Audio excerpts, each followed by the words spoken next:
Welcome back to the Kovacs Report comic book spoiler show with my good buddy, Jimmy X. Hi, Jimmy. Hey guys, everyone. Hey Angelo, all right? I'm all right, mate. Although I do need to make an apology to a certain comic book writer. Last week, in my haze of Zeb Wells bullshit, Oh yeah, okay. yeah, I claimed that he wrote one of the most amazing She-Hulk runs. It wasn't. It was Mr. Dan Slott. So sorry, Dan, and thank you, Dan. And Zeb Wells, well, we'll leave that to another day. So spoiler show, like I said, read them if you got them. We're going to spoil them. Like, share, subscribe, help us grow so we can do more of this cool stuff, talking about stuff we love. So let's move straight into it, shall we? Boom, X-Men, number 3. What we got going there, Jim? Okay, X-Men issue 3, published by Marvel, written by Jed MacKay, with art and cover art by Ryan Stegman. Previously on X-Men, Scott Summers, aka Cyclops, and his team of mutants are now operating out of an Alaskan former Sentinel factory and trying to coexist with the locals while investigating the activation of powers in mutants later than the standard puberty. Our story starts with Strike Team 1, a heavily armored group of commandos, imagine Halo, and a tattooed man, heavily tattooed man, appearing inside the X-Men's new base. The tattooed guy we learn is named Lundquist. He remarks, "Yeesh, the X-Men really live here? Talk about coming down in the world." While one of the strike team named Vanisher informs the others their objectives are programmed into their HUD maps, no casualties, Lundquist asks how they're going to get past the X-Men, and Vanisher answers as he fades away, "Easy, we vanish." Then Clever, we got to clever. Cyclops as he's arguing over the phone with Rogue, telling her to stand down. And the rest of this conversation will be revealed in Uncanny X-Men issue 2, which I wish I was reading right now. So do I, my friend. Cyclops Cyclops tells Beast on another call that Rogue has implied that she, Gambit, Wolverine, and Jubilee are all going to move on Greymalkin Prison, which was formerly Xavier's school. Cyclops is worried that they and their new students are going to be killed by doing this, and they may need to move the plans they have up. Then he hangs up and he meets at a diner with Police Chief Robbins, who we met in issue 1, and another different Agent Lundquist, not the one on the base, the tattooed guy. He's a stout, bearded, angry fellow. a bit Um, like Zeb Wells. is that what he looks like? I've never seen him. I don't know. I just imagine that's how he looks every time he reads the Reddit or the internet. So then, in a huge revelation for the book, we learned that the reason the X-Men acquired the Sentinel factory is because it was reparations from the government, how Scott was treated at the end of the Krakoa era by Orcus. He was held, tortured, ready for a show trial and execution. His eyes were sewn shut. His wife was murdered. I mean, clearly she got better. Lundquist is angry and agitated by Cyclops, and he shows him captured footage of him from issue 2, admitting that mutants are being activated post-puberty. "They're saying you're contagious, Summers," he taunts. "They're saying there's a mutant disease now." Meanwhile, Quentin Quire, Kid Omega, has discovered an unconscious beast, getting the other X-Men up to speed telepathically by sending them the last 5 minutes of his memory, and they realize they're dealing with a camouflaged team of psi-shielded, well-prepared, energy-wielding offense. What are they? Yeah. The X-Men take down some of the Strike Team members before they realize that their target is actually Cerebro, the last remaining Cerebro after Krakoa. That's their mutant locating tech.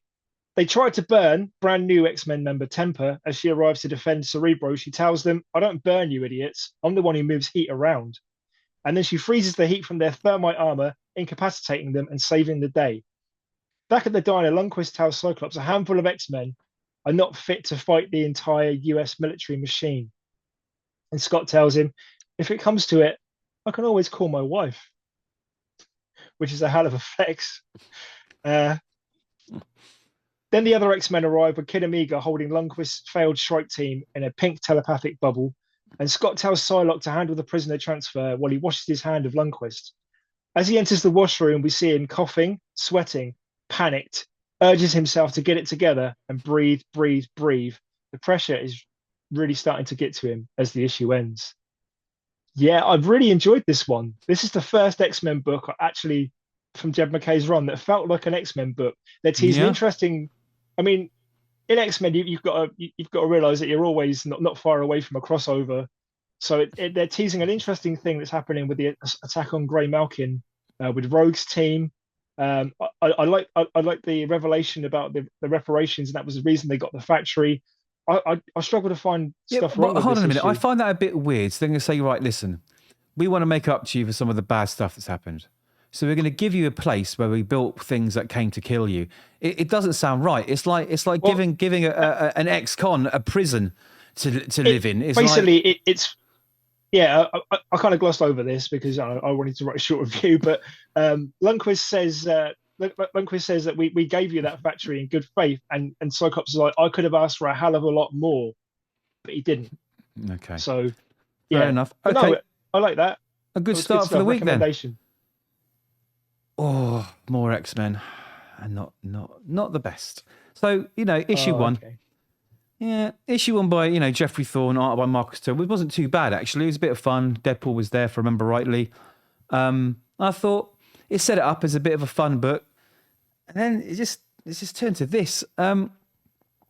Okay, so using this new analog device, which the X-Force using to discover world-breaking events, right? It goes off and it alerts them there's one in Wakanda. So they don't have permission to ask to enter Wakanda, so they just try to stealthily sneak in. So they're flying into Wakandan airspace, and they hit this like strange, weird fog thing, right? Which forces them to bail out the ship as the ship explodes. As they're falling, Sage's Sidonium boots, right? They're supposed to like stabilize her fall, but they malfunction. Anyway, after some quick mid-air rescue, the team is scattered across the jungle, and we meet up with Forge and Sage, who've landed together safely. So Sage is like mutant power computer brain things, having problems. And the goggles that she wears is also having problems processing all the anomalies and variables, right? She's being bombarded with. And then Betsy, Captain Britain, emerges from the bushes, and she lets us know that this weird fog storm thing is actually formed of old magic, and it's eating her away.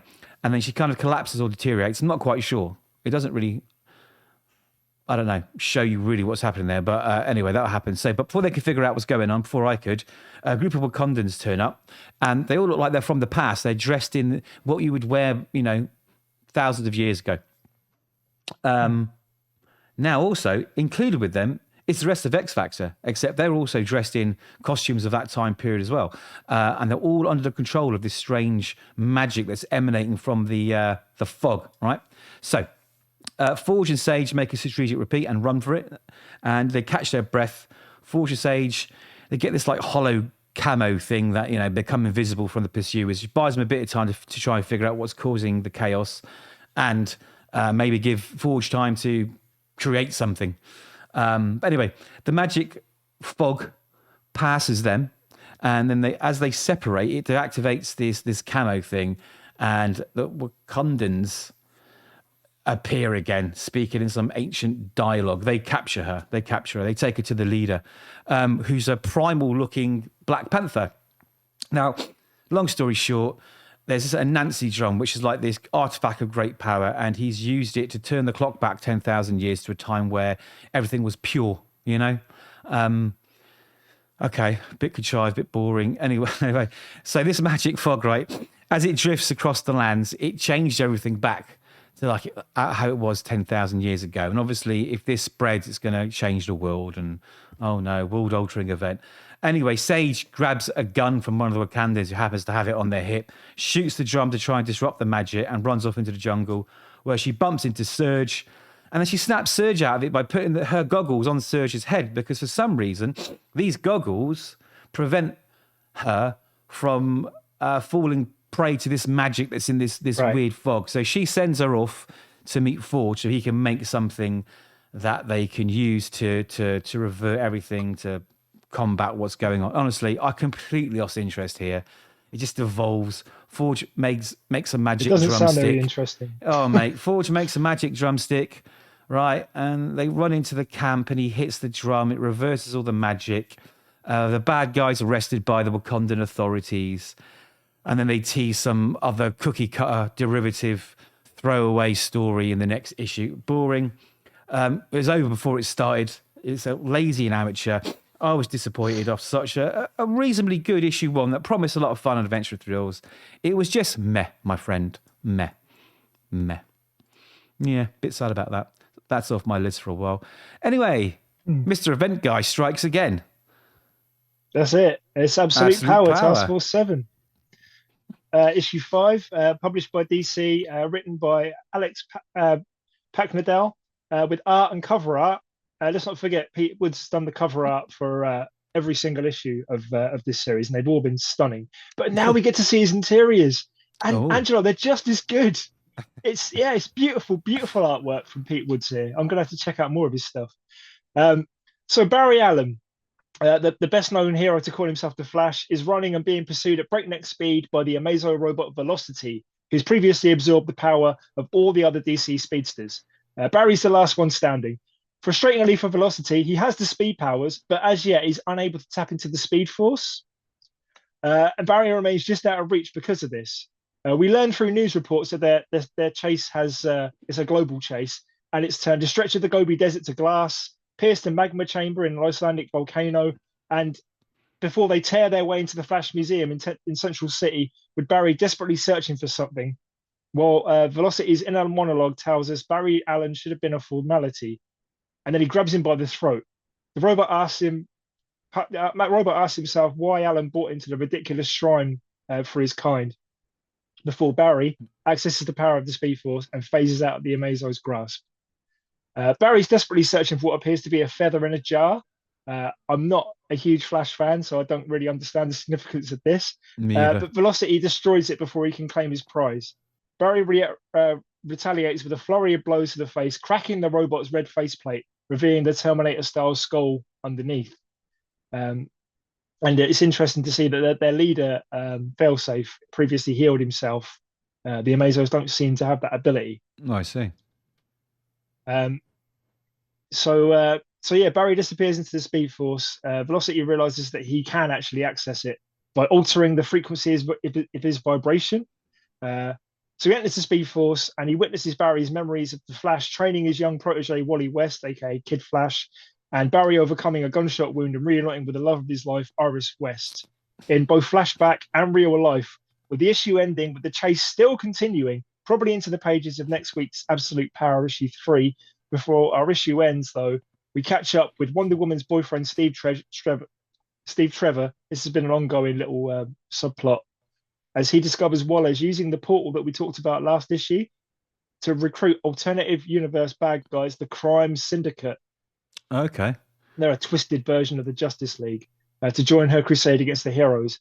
And to his shock, he's realized they're led by an alternative evil version of the Titans, Donna Troy. So, right. Like I said, I'm not really the biggest Flash guy.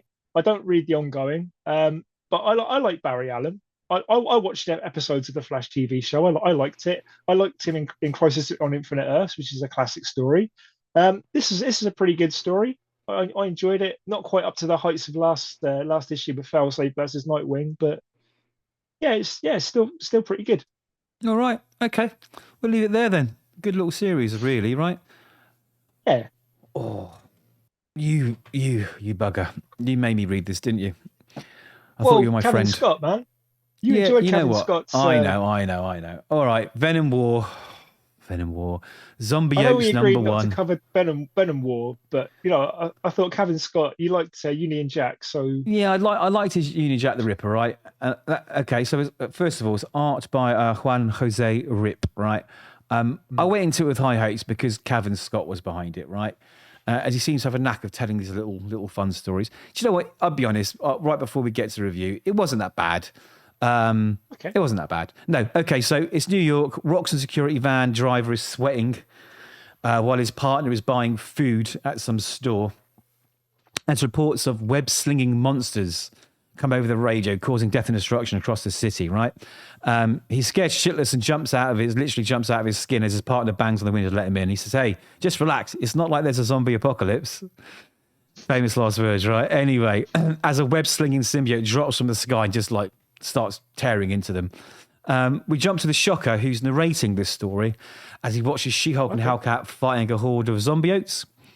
who are biting civilians, spreading the infection, and turn them into more zombiotes. I wonder how many times I get to say zombiotes. Anyway, they can't just behead them like in the zombie movies, right? Because, they've got morals. There's people underneath there, and they can't do it. They can't take innocents' life because they're superheroes. But that doesn't work out well for Hellcat and She-Hulk, and they quickly get overcome by zombiotes. Anyway, we focus back on Shocker, right? He's joined by Overdrive and Speed Demon. They banded together to form like a new Sinister Six, but like they're the only people that actually answer the call. It's not working out well for him either. It's just the three of them. Excuse me. And they're about to rob the Roxxon security van that I mentioned earlier, which is now full of zombiotes, obviously, right? Anyway, the van turns up. The zombiotes make short work of Speed Demon. Shocker, being the top guy that he is, runs off with the loot. Gets in the car and starts driving away. And then Overdrive jumps on top of the roof of the car, hotly pursued by, the zombioted Speed Demon. Anyway, Overdrive and Shocker, they make a deal. He's like, right, our supercharged car to get us out of here. You saved my life. And we share the loot. And he's like, yeah, okay, I've got no choice, right?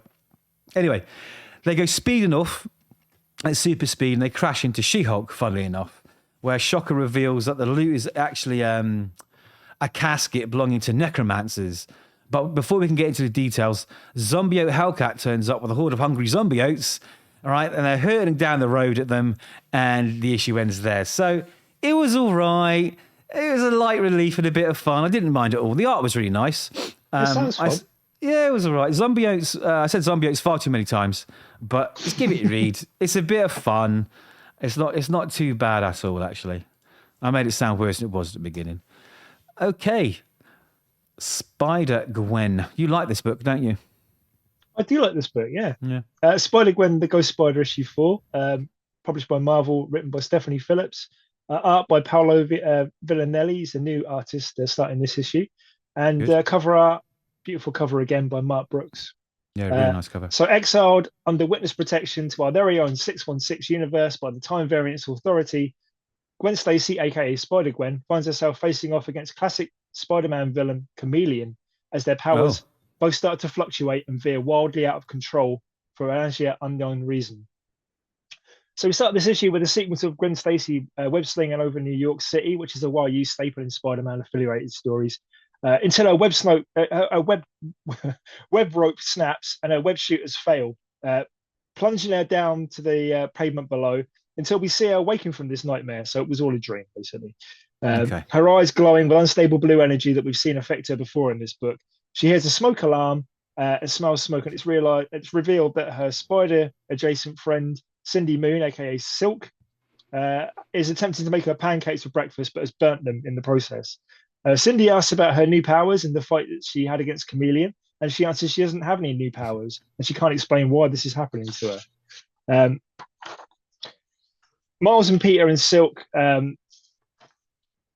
they've been looking after Gwen since she got to the 616, and they basically wanted to stay out of everything because she can't do everything on her own, and she's already been stabbed by Chameleon, Craven the Hunter guys, and thrown into the water where the 616 counterpart died. So they're just basically looking out for her. They're worried about her, and they're worried about what happens when she reaches tipping point, especially with these unstable new powers that she seems to be exhibiting. Plus, the police have also issued an APB for her arrest. Gwen apologizes, and Silk leaves, stating, "You can't leave anything alone all of the time. Someone is going to get hurt." Gwen then devours the burnt pancakes. So then we cut to Chameleon, who's chained up, and he's in the form of Spider-Man villain Hobgoblin, pleading with Black Tarantula to feed him, while he's basically disgorging the same kind of blue energy that Gwen is, asking to be freed. But Tarantula said he was hired to keep the new spider occupied, but he might serve a more interesting purpose if he can harness the energy that he's absorbed. This then enrages Chameleon, who shapeshifts into Rhino, smashing through a wall, and that collapses on Black Tarantula. So we pick up with Gwen again, looking for more edible food. She visits Bear Coffee for a coffee and croissant, balking when she realizes that in this universe it's $10.64 in total. Flustered, she finds $8 in her pocket, but then a handsome stranger offers to pay for her, and they start to flirt. until Chameleon charges into the cafe in the form of Scorpion, his tail shooting blue energy wildly, pleading with her, please, please help me.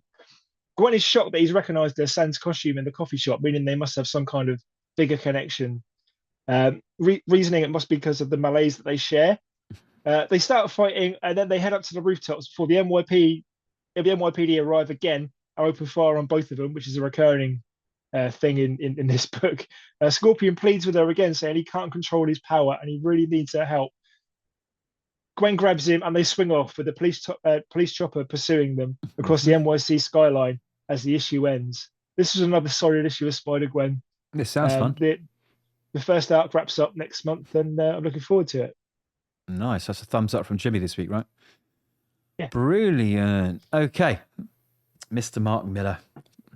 He's moved a lot of... Yeah, he's moved all his books to Dark Horse. I saw an interview with him, actually, and he said he's moved it over. They're all there now. That's why they're all coming up with Dark Horse. Always following Bendis, isn't he? Yeah, maybe. Always following Bendis. All following the big, paycheck that comes with moving publishers, right? So anyway, Nemesis Rogues Gallery #2. Mark Miller, art by Valerio Giangiordano. Okay, so we're in a courthouse in Rio de Janeiro, and Pedro Hernandez is on trial for, I've written this down, 6 counts of murder, 27 counts of aggravated assault, 3 counts of burglary, and 4 counts of antisocial behaviour, right? So he's been in and out of trouble since he was 6 years old, and Nemesis has set up a plan for him to escape, as he's just the kind of villain that he needs on his team to regain his fortune and position as the world's most notorious super criminal. Anyway, so Pedro escapes with a little bit of aid. And after killing his way downstairs through 2 floors of cops, Nemesis busts through the building's windows and stolen a police car, and they're off, right? Taking out as many cops as they can along the way until they abandon the car down the street and rig it to explode to take out even more cops. Anyway, we're like a few pages in, right? I've already lost count of the body count. Typical Miller. Back at a secret hideout, Nemesis needs him on his team, right? As the superheroes are back in town, they're making teams of their own. So he decides, right, I need to start making my own little, super villain team, super crim team. And he offers Pedro 10% of everything and to train him to become a world-class super criminal. Of course, he jumps at the chance because he's a piece of shit. And after a little quick training montage, only a few panels, we're back into the action as the partners in crime kill Anton Albrecht, right? Who's a reclusive tech billionaire. Nemesis wants Pedro to assume this guy's identity, right? Because this guy leaves the house like once a week to eat at some little restaurant somewhere, so no one really knows his face, and no one's going to know the difference. Right. So now we cut back to I think Anton's mansion, which is their new headquarters for their like criminal empire now. And Nemesis has turned it into a den of prostitutes and cocaine. They're everywhere. And then he christens Pedro with his new super criminal name, which is Rookie. And gives him a costume, and they're off to do like their first big robbery together. Now, we jump back to San Diego, where a team has formed to take down Nemesis, right? They're planning their next move. They're kitting out a new member of the team, which we introduced issue 1, which is the nurse that Nemesis blinded in the first issue.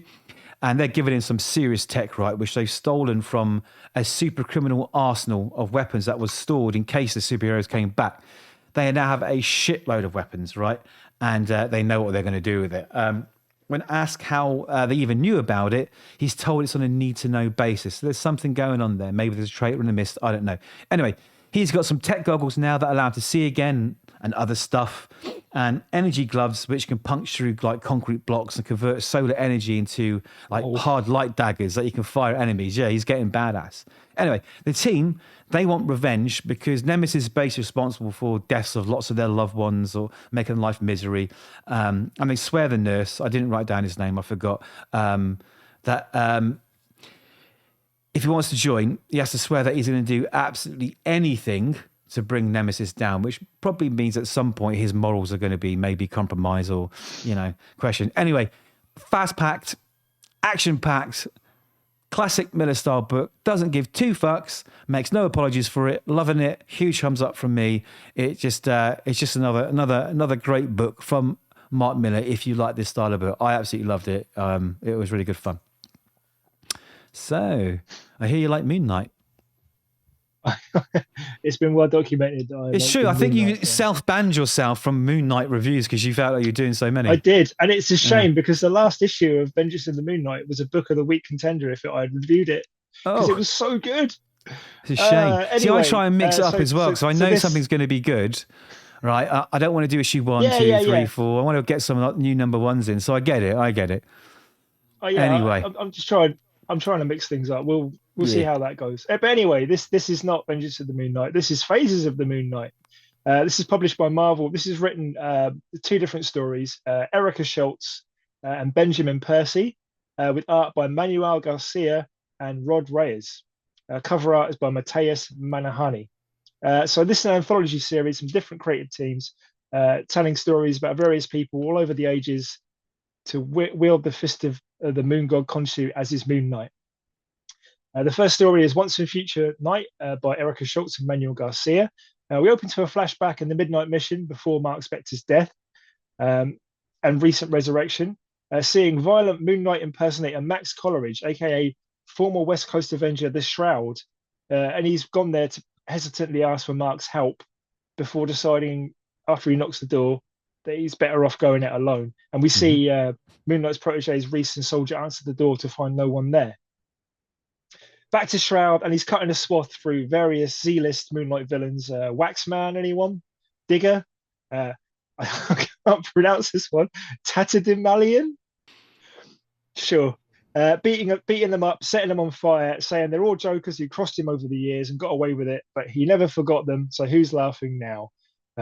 Moonlight's street rep takes a dive, as we saw in the pages of Vengeance of the Moon Knight. Vengeance of the Moon Knight, causing Tigra and Hunter's Moon to step in before Max Coleridge explodes in a Dark Force energy at the start of Blood Hunt. And that's basically how that story ended. However, the last issue of Vengeance of the Moon Knight ended with Khonshu being just angry beyond belief that someone would dare take the name of his avatar in vain, and he's ordered Mark Spector to kill him. And that was how the last issue of Vengeance of the Moon Knight ended. But we're not talking about that, unfortunately. This story was okay, but basically it just illustrated what you heard about in Vengeance of the Moon Knight anyway. We saw him beating up villains in that book. This was a story that didn't need to be told. Anyway, the second story in this book is Crusader by Benjamin Percy and Rod Reyes. The year is 1200 AD in England, and we meet Cassian, born a peasant, sick of fighting a holy war over 3 years and thousands of miles, just so the people that live in the castles he stared up at his entire life can get richer. So he abandons the crusade in North Africa, stumbling into a sandstorm. Sounds pretty familiar, right? It does, doesn't it? Khonshu rescues him, unseen by him, and when he awakes inside Khonshu's temple, sheltered from the storm, he's unable to tell whether it's a temple or a tomb. Khonshu tells him to step into the light, my son, telling him he's destined to become the hero of the age if he serves him and becomes his avatar, his Fist of Khonshu. But he refuses because he's spent his life fighting for causes and powers that he just does not believe in. And the ground shakes and the temple vanishes because, you know, Khonshu could be a pissy little bitch. And leaving only a silver scarab in his hand. Back on the trail, he discovers hundreds of impaled corpses of crusaders and North Africans alike on tall spikes. The scarab then comes to life and flies off, leading Cassian to the pyramid of En-Sabah, otherwise known as Apocalypse. Cassian tries to attack him with his sword, as to no avail, as it shatters on the immortal mutant's back.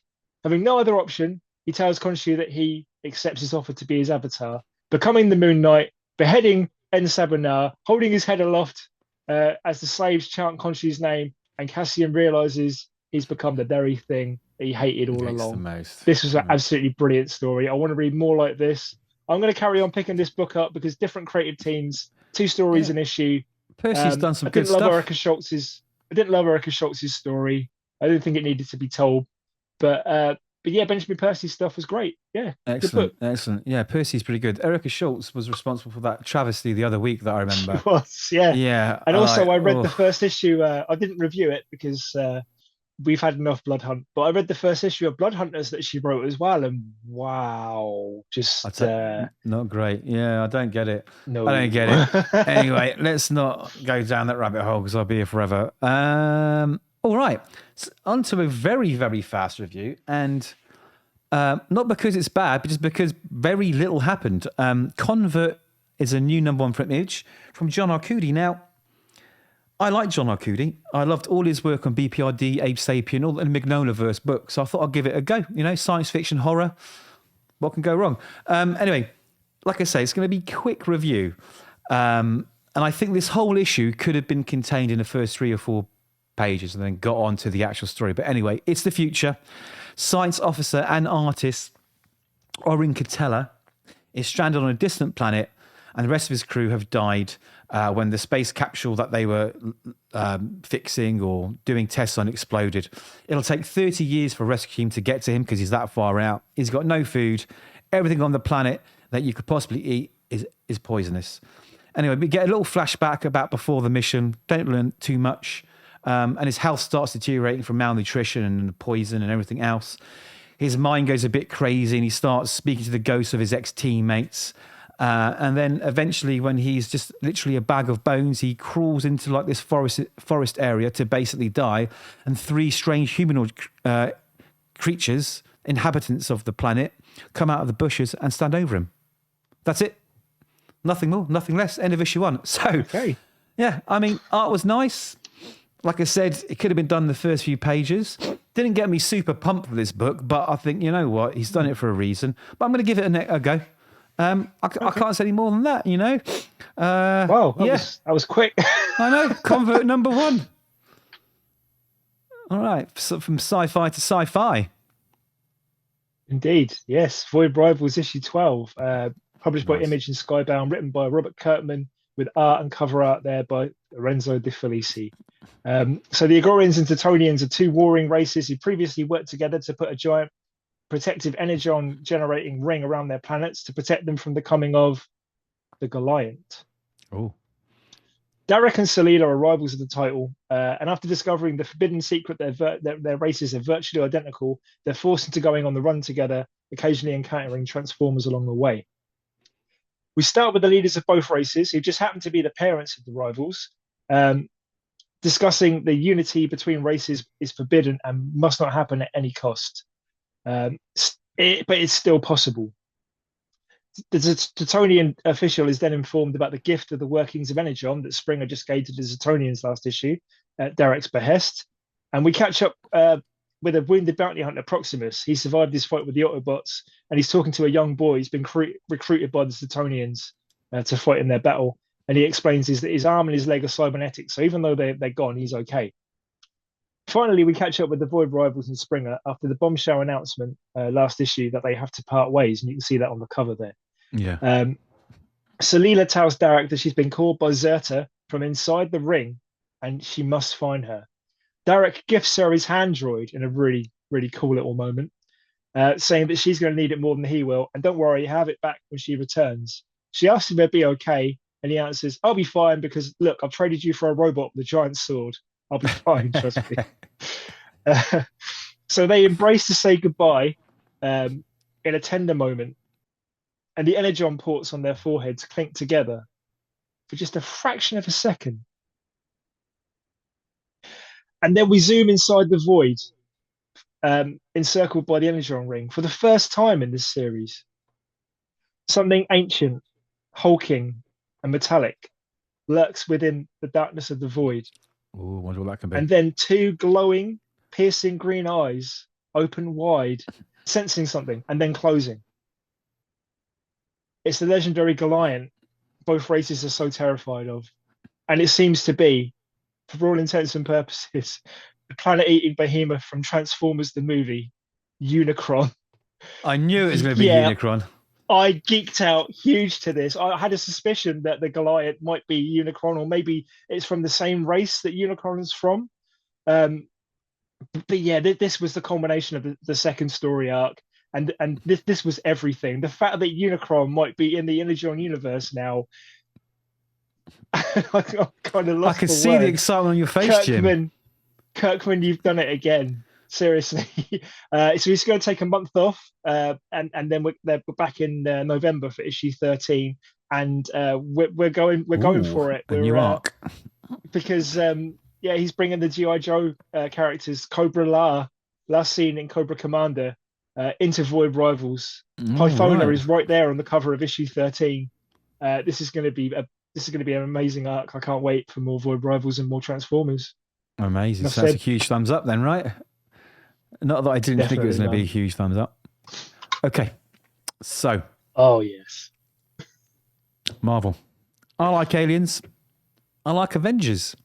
Would I put them together? No. I like Jonathan Hickman.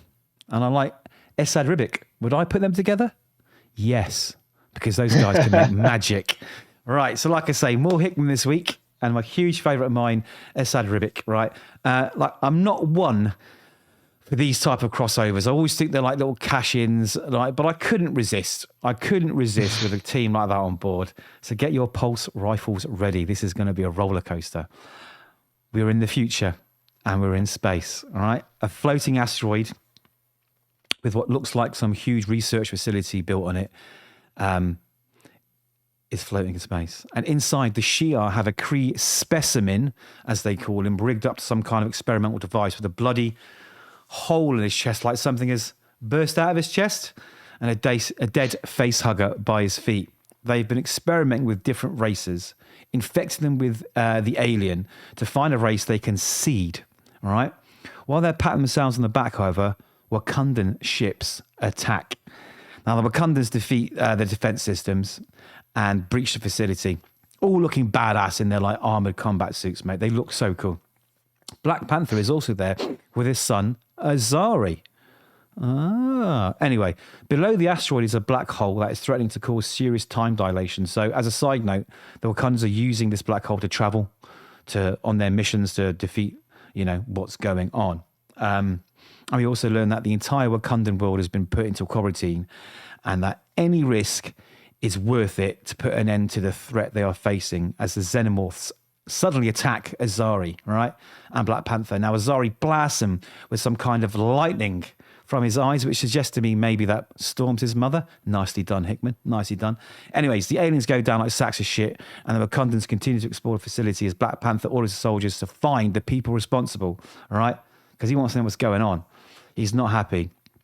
After capturing the sort of main scientist behind all what's going on in this station, let's call it, he learns that it's not actually a Shi'ar, right?